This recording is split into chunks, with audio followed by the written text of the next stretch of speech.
Në një atmosferë të mrekullueshme para publikut, Tetovar zhvillohet dita e tretë dhe e fundit e kampionatit ballkanik të voleybollit në plazh.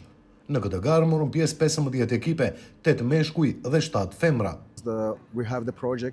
Ne shkuam shumë fuqishëm sepse kemi edhe projekte nacional të Federatës së Turqisë dhe gjithsesi duam shumë sukses pra të jemi fitues.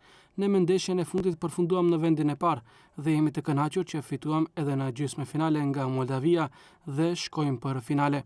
Nuk do t'jetë lehtë ndeshja finale, sepse Moldavia është e fuqishme, por edhe ekipi ynë është shumë i mirë. Me përshtypje shumë të mira nga ky turnir ballkanik i voleybollit në rër mbeten edhe 2 shtetet, Shqipëria dhe Kosova. Mikpritja ka qenë shumë e mirë nga gjitha drejtimet, një organizim pothuajse perfekt nga gjitha drejtimet, sidomos atmosfera ndarë ishte shumë elektrizuese, sidomos kur luajtëm ndeshjen edhe, domethënë një përkraje shumë e madhe nga vëllezërit tanë Tetovar. Këto kaluam shumë mirë, do t'jap një vlerësim maksimal për organizimin e Tetovës, për qytetin, sidomos për sekretarën e sportit Abila Jeti, që ka bërë një punë mrekullueshme.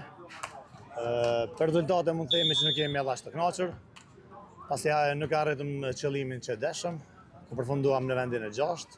Mirë po fituam më shumë se rezultati, fituam shumë zemrat publikut, shumë dashni nga publiku Tetovar dhe jemi shumë mirënjohës. Në finalen e sotme për vendin e parë dhe të dytë do të garojnë ekipet nga Turqia dhe Moldavia në pjesën e meshkujve dhe tek femrat në finale janë Turqia, Moldavia dhe Rumania.